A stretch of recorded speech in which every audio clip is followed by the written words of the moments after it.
उत्तर प्रदेश के मुख्यमंत्री योगी आदित्यनाथ ने महाकुंभ के दौरान प्रयागराज में पानी की क्वालिटी को लेकर विपक्षी दलों द्वारा फैलाए गए प्रचार का विरोध किया। उन्होंने कहा कि यहां का पानी पवित्र स्नान और आचमन के लिए बेहतर है।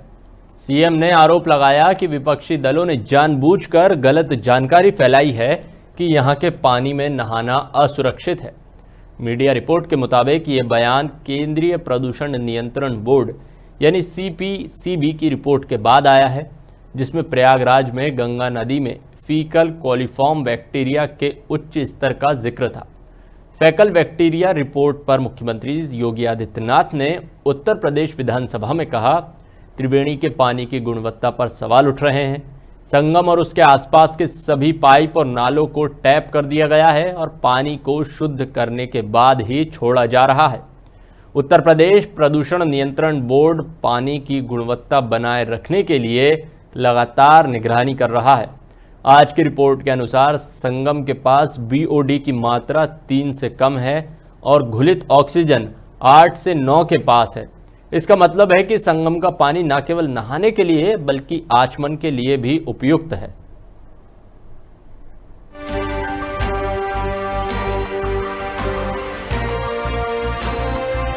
जल की गुणवत्ता के बारे में भी प्रश्न खड़े करने के प्रयास होते हैं।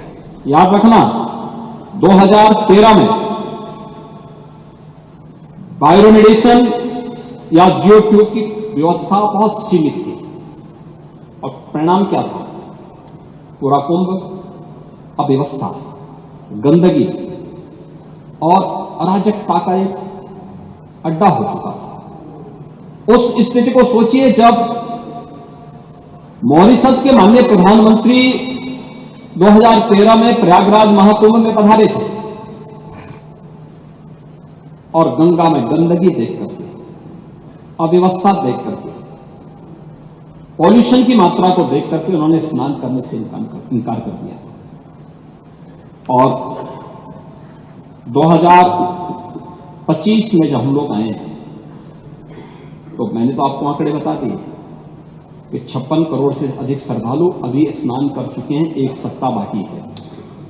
81 नालों को यानी 261 MLD के जो वहां के नाले सभी को टेप किया गया है, और टेप ही नहीं किया गया है बल्कि उसके बारे में जो सरकार की व्यवस्थाएं बनाई गई है उसके बारे में विस्तार से सदन में कहना चाहूंगा, क्योंकि बहुत सारे लोग अभी उसके बारे में दुष्प्रचार करने की अपनी उस प्रवृत्ति से बाज नहीं आएंगे, और इसलिए मैं उसके बारे में बताना चाहूंगा कि गंगा जी हो या यमुना जी हो, प्रयागराज के जितने भी वहां पे संगम स्थल से जुड़े हुए जितने भी वहां के अगल बगल के जितने भी नाले हैं, जितने भी इस प्रकार के सीवर का है, ड्रेनेज का है, सबको टेप करके या तो STP में या बायोरेमेडिएशन या जियो ट्यूब के माध्यम से उनके शुद्धिकरण के बाद ही उसे वहां पर वो किया जा रहा है। दूसरा है ट्रीटमेंट के बाद ही उस जल को छोड़ा जा रहा है। जल की शुद्धता के जो मानक होते हैं वह 2 स्तर पर जांची जाती है। एक तो BOD स्तर पर, बायोलॉजिकल ऑक्सीजन डिमांड के रूप में, और दूसरा DO के रूप में, डिजॉल्व ऑक्सीजन के रूप में। और इन दोनों के मानक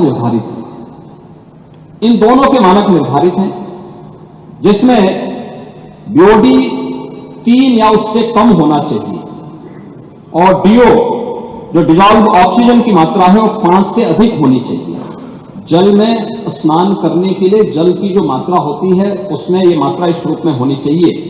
और मुझे बताते हुए यहां पर मैं आपको बताना चाहता हूं कि उत्तर प्रदेश जो पॉल्यूशन कंट्रोल बोर्ड है वो लगातार वहां पे जल की मॉनिटरिंग करता है, उसकी गुणवत्ता को बनाए रखने के लिए कार्य कर रहा है। और आज की जो उनकी रिपोर्ट है संगम की, कि संगम और उसके आगे पीछे जो BOD है वो 3 या उससे कम है और डिजॉल्व ऑक्सीजन की मात्रा ये 8 और 9 से अधिक पाई जा रही है। यानी संगम का जल स्नान करने लायक भी है और आचमन करने लायक भी है। जो लोग इसका दुष्प्रचार कर रहे हैं उन सबको इस बात को देखना चाहिए। एक समाचार पत्रों में एक न्यूज जो देखने को मिली, मैंने देख रहा था, पुरानी न्यूज NGT के माध्यम से, NGT का नाम लेकर के दिया गया है, किसी ने दिया है, जिसमें उन्होंने कहा है कि फीकल कोलिफॉर्म की उसमें उन्होंने चर्चा की। ये फीकल कोलिफॉर्म की जो मात्रा उन्होंने की है इसमें 2500 MPM यानी मोस्ट प्रोबेबल नंबर, ये उससे उसका मापक माना गया है। इससे कम होनी चाहिए 100 ml में, 100 मिलीलीटर में।